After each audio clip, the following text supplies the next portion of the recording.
SIR আবহে তপ্ত পরিস্থিতির মধ্যেই ফের রাজ্যে জ্ঞানেশ ভারতী। কলকাতায় ডেপুটি নির্বাচন কমিশনার জ্ঞানেশ ভারতী জেলা শাসকদের সঙ্গে শুনানি নিয়ে বৈঠক করবেন তিনি। শুনানির সঙ্গে এবার বহুতলে ভোট কেন্দ্র করার দিকেও নজর দেবেন তিনি।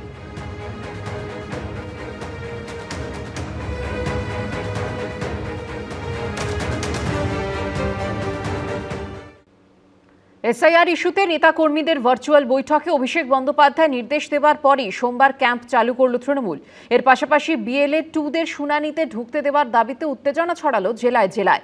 এই পরিস্থিতিতে সিইও দপ্তর সূত্রে খবর, বিএলএ 2 নিয়ে ঝামেলা হলে সেদিনের জন্য শুনানি বন্ধ করে দেওয়া হতে পারে।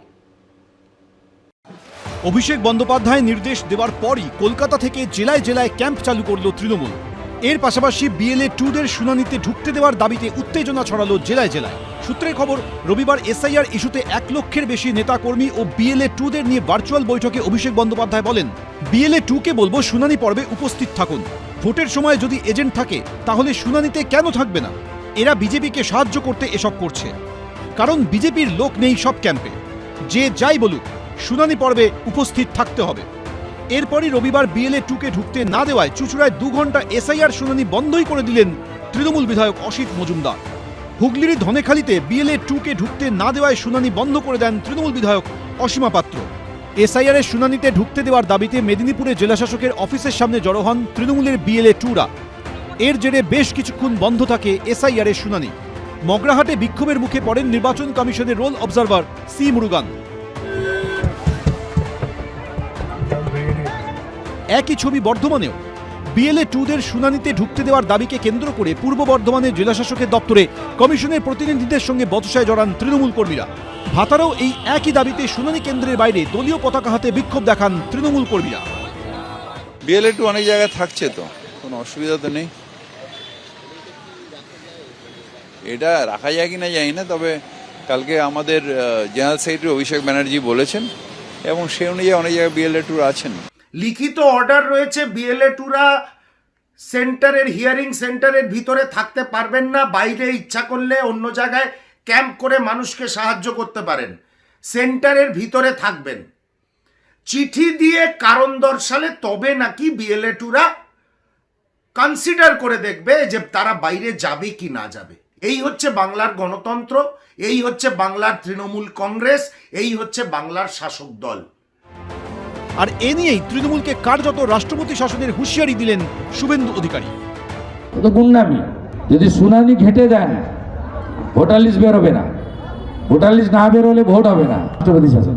দাদা, অভিষেক বন্দ্যোপাধ্যায় অতএব ভাই আপনি সবকে ঢুকিয়ে দেন ভিতরে। সঠিক সময় ভোটার লিস্ট না বেরোলে 5ই মে মধ্যরাত্রি থেকে কাউকে দাবি করতে হবে না। সংবিধানে লেখা আছে যথাসময়ে 5 বছরের মধ্যে ভোট না হলে অটোমেটিক রাষ্ট্রপতি শাসন হবে। পুরো ভেস্তে গেল তাদের প্ল্যান। ওদের এরকমই প্ল্যান ছিল যে একবারই এসআইআরটা করব, প্রতিবাদ হবে, রাষ্ট্রপতি শাসন চাওয়া হবে, এসআইআরটাকে বিলম্ব করবে বোধহয় তৃণমূল কংগ্রেস, তখন আবার সে মেয়াদটা শেষ হয়ে যাবে, ইত্যাদি ইত্যাদি অনেক কিছু ভেবেছে। তারপর যখন ওটা হলো না, তখন ভাবলো এসআইআর দিয়ে যদি 2 কোটি নামই বাদ দেওয়া যায় তাহলে বোধহয় এবার ওরা এসে যাবে। এই পরিস্থিতিতে সিইও দপ্তর সূত্রে খবর, বিএলএ 2 নিয়ে ঝামেলা হলে সেদিনের জন্য শুনানি বন্ধ করে দেওয়া হতে পারে।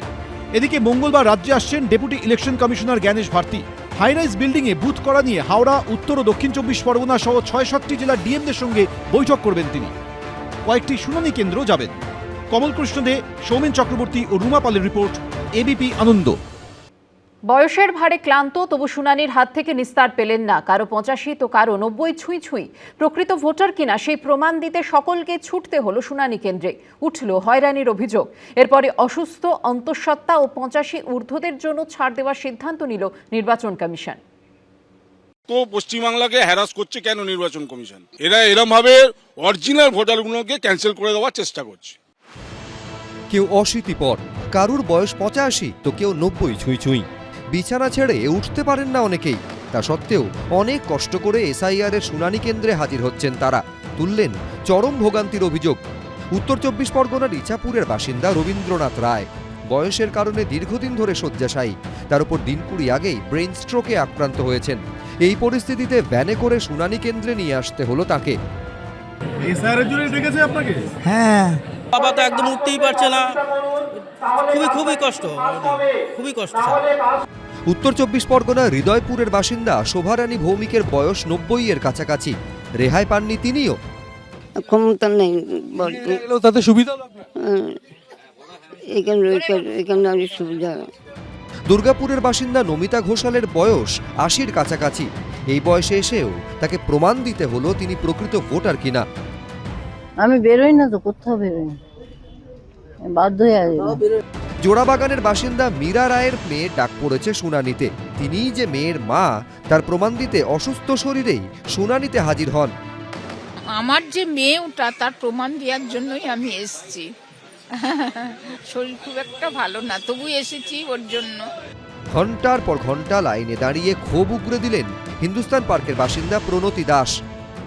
প্রচন্ড বড় লাইন পড়েছে, সেখানে দাঁড়িয়ে ছেলে দাঁড়িয়েছে, আমি বসেছিলাম। এই আপনাদের মতো প্রবীণদের জন্য একটু আলাদা লাইন না, সেটা করেনি, সবই এক। ট্রান্সফারের চাকরি, তাই স্থানান্তরের কারণে 2002 সালে ভোটার তালিকায় নাম ছিল না, যার জেরে ঘন্টার পর ঘন্টা লাইনে দাঁড়াতে হলো বারাসাতের বঙ্কিমপল্লীর বাসিন্দা বৃদ্ধ দম্পতিকে। যেমন ঠান্ডা আর তেমনি আমার প্লেট বসানো, কষ্ট হওয়া স্বাভাবিক। উনি শ্বাসকষ্টের পেশেন্ট, তারপরে উনি হ্যান্ডিক্যাপ, আমাদের এখন ডেকেছে। আমারও বয়স কম নাকি, 72 বয়স আমার। এইভাবে শুনানির নোটিশ পেয়ে যখন ভোগান্তির শিকার হচ্ছেন বয়স্ক মানুষরা, তখন এদিন বালির জগাছায় শুনানি কেন্দ্রে ঢুকে অসন্তোষ প্রকাশ করেন ডোমজুরের তৃণমূল বিধায়ক কল্যাণ ঘোষ। নিয়ম হচ্ছে অসুস্থ মানুষ, বয়স্ক মানুষ, তাদের বাড়ি বাড়ি গিয়ে বিএলওরা তার হিয়ারিং করবে। এই প্রেক্ষাপটে সোমবার ফের নির্বাচন কমিশনে দ্বারস্থ হল তৃণমূল। যারা সিনিয়র সিটিজেন, যারা হ্যান্ডিক্যাপ, যারা বিভিন্ন হোমে থাকেন, যাদের বাড়িতে নির্বাচন কমিশনার ভোটের সময় তাদের ভোট দেওয়ার জন্য সেখানে লোক পাঠান, তাদের কেন হিয়ারিংয়ে ডাকা হবে? সুবিধা হচ্ছে, আমরা ক্ষমা চেয়ে নিচ্ছি আজকে এই মমতা সরকারের জন্য। তাদের যে নন কোঅপারেশন এবং কমপ্লিট মানে বিরোধিতা করা এসআইআর প্রসেসের, আজকে যদি তারা পাশে থাকতেন তাহলে আজকে এই মানুষগুলোর অসুবিধা হতো না।